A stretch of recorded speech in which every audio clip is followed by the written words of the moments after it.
त्रेता युग में भगवान राम का इस मृत्यु लोक पर अवतार हुआ। भगवान राम अपनी बाल अवस्था से ही बेहद तेजस्वी थे। जैसे जैसे भगवान राम बड़े हुए, उन्होंने अपनी मर्यादा और तेज के असाधारण उदाहरण दिए। यही कारण है कि त्रेता से लेकर कलयुग के इस चरण तक भगवान राम को पूजा जाता है। सालों की प्रतीक्षा के बाद भारत देश को उनके आराध्य भगवान राम का मंदिर मिल रहा है। लेकिन क्या कोई जानता है कि भगवान राम के इस मंदिर की नींव सबसे पहले किसने रखी थी? आखिर क्यों अयोध्या के इसी बिंदु पर मंदिर का निर्माण हो रहा है? क्या भगवान राम ने ही इस जगह पर मंदिर बनाने के लिए अपने भक्तों से कहा था, या उनके जल समाधि लेने के बाद किसी और ने पहली बार मंदिर का निर्माण करवाया था? अगर आप भी इन्हीं सवालों के जवाब पाना चाहते हैं तो इस वीडियो को अंत तक देखें। और हाँ, अगर आपने अब तक इस चैनल को सब्सक्राइब नहीं किया तो यह काम फटाफट कर लें, ताकि भगवान राम की कृपा आप पर निरंतर बरसती रहे। अयोध्या पहले कौशल जनपद की राजधानी थी। वाल्मीकि कृत रामायण के बालकांड में उल्लेख मिलता है कि अयोध्या 12 योजन लंबी और 3 योजन चौड़ी थी। वाल्मीकि रामायण में अयोध्यापुरी का वर्णन विस्तार से किया गया है। रामायण में अयोध्या नगरी की सरयू तट पर बसे होने और उस नगरी के भव्य एवं समृद्ध होने का उल्लेख मिलता है। वहां चौड़ी सड़कें और भव्य महल थे। बागीचे में आम के बाग थे और साथ ही चौराहों पर लगने वाले बड़े बड़े स्तंभ थे। हर व्यक्ति का घर राजमहल जैसा था। यह महापुरी 12 योजन यानी कि 96 मील चौड़ी थी। इस नगरी में सुंदर लंबी और चौड़ी सड़कें थीं। इंद्र की अमरावती की तरह महाराज दशरथ ने उस पुरी को सजाया था। कहते हैं कि भगवान श्री राम के जल समाधि लेने के बाद अयोध्या कुछ काल के लिए उजाड़ सी हो गई थी, लेकिन उनकी जन्मभूमि पर बना महल वैसा का वैसा ही था। भगवान श्री राम के पुत्र कुश ने एक बार पुनः राजधानी अयोध्या का पुनर्निर्माण कराया। इस निर्माण के बाद सूर्यवंश की अगली 44 पीढ़ियों तक इसका अस्तित्व आखिरी राजा महाराजा बृहद्बल तक अपने चरम पर रहा। कौशल राज बृहद्बल की मृत्यु महाभारत युद्ध में अभिमन्यु के हाथों हुई थी। महाभारत के युद्ध के बाद अयोध्या उजड़ सी गई, मगर श्री राम जन्मभूमि का अस्तित्व फिर भी बरकरार रहा।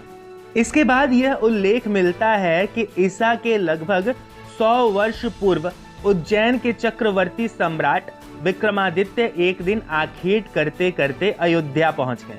विक्रमादित्य को इस भूमि में कुछ चमत्कार दिखाई देने लगे। तब उन्होंने खोज आरंभ की और पास के योगी व संतों की कृपा से उन्हें ज्ञात हुआ कि यह श्री राम की अवध भूमि है। उन संतों के निर्देश से सम्राट ने यहाँ एक भव्य मंदिर के साथ ही कूप, सरोवर, महल आदि का निर्माण करवाया।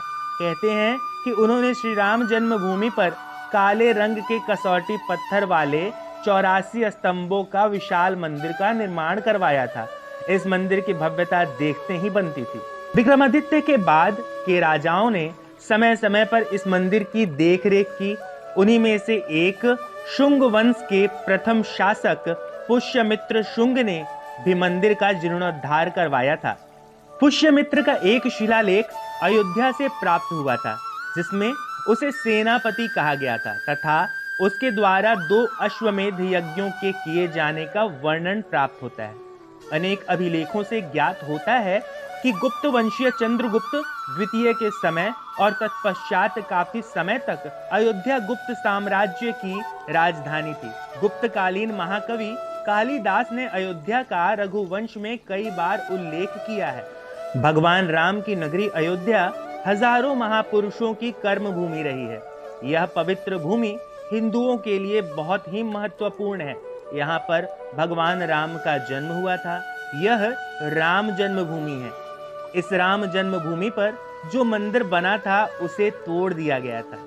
चंद्रगुप्त द्वितीय के शासन के बाद कहते हैं कि चीनी भिक्षु फाहियान ने यहाँ देखा कि कई बौद्ध मठों का रिकॉर्ड रखा गया है। यहाँ पर 7वीं शताब्दी में चीनी यात्री हेंत्सांग आया था।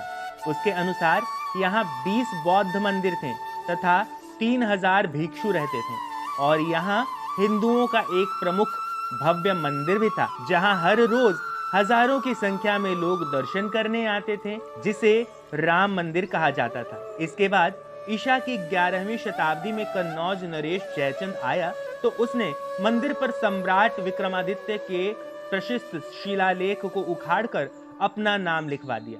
पानीपत के युद्ध के बाद जयचंद का भी अंत हो गया। इसके बाद भारतवर्ष पर आक्रांताओं का आक्रमण और बढ़ गया। आक्रमणकारियों ने काशी, मथुरा के साथ ही अयोध्या में भी लूटपाट की और पुजारियों की हत्या कर मूर्तियों को तोड़ने का क्रम जारी रखा। लेकिन 14वीं सदी तक वे अयोध्या में राम मंदिर को तोड़ने में सफल नहीं हो पाए। विभिन्न आक्रमणों के बाद भी सभी झंझावतों को झेलते हुए श्री राम की जन्मभूमि पर बना भव्य मंदिर 14वीं शताब्दी तक बचा रहा। कहते हैं कि सिकंदर लोधी के शासनकाल के दौरान यहाँ मंदिर मौजूद था। अंततः 1527 से 28 में अयोध्या में स्थित भव्य मंदिर को तोड़ दिया गया और उसकी जगह बाबरी ढांचा खड़ा कर दिया गया। कहते हैं कि मुगल साम्राज्य के संस्थापक बाबर के एक सेनापति ने बिहार अभियान के समय अयोध्या में श्री राम के जन्म स्थल पर स्थित प्राचीन और भव्य मंदिर को तोड़कर एक मस्जिद बनवाई थी, जो 1992 तक विद्यमान रही। बाबरनामा के अनुसार 1528 में अयोध्या पड़ाव के दौरान बाबर ने मस्जिद का निर्माण करवाया था। मौजूदा समय की बात करें तो अगस्त 2003 में पुरातत्विक विभाग के सर्वे में कहा गया कि जहां बाबरी मस्जिद बनी थी वहां मंदिर होने के संकेत मिलते हैं। भूमि के अंदर दबे खंभे और अन्य अवशेषों पर अंकित चिन्ह और मिली पॉटरी से मंदिर होने के सबूत मिलते हैं। भारतीय पुरातत्व सर्वेक्षण द्वारा हर मिनट की वीडियोग्राफी और स्थिर चित्रण भी किया गया था। इस खुदाई में कितनी ही दीवारें, फर्श और बराबर दूरी पर स्थित 50 जगहों से खंभों के आधारों की 2 कतारें पाई गई थीं। एक शिव मंदिर भी दिखाई दिया।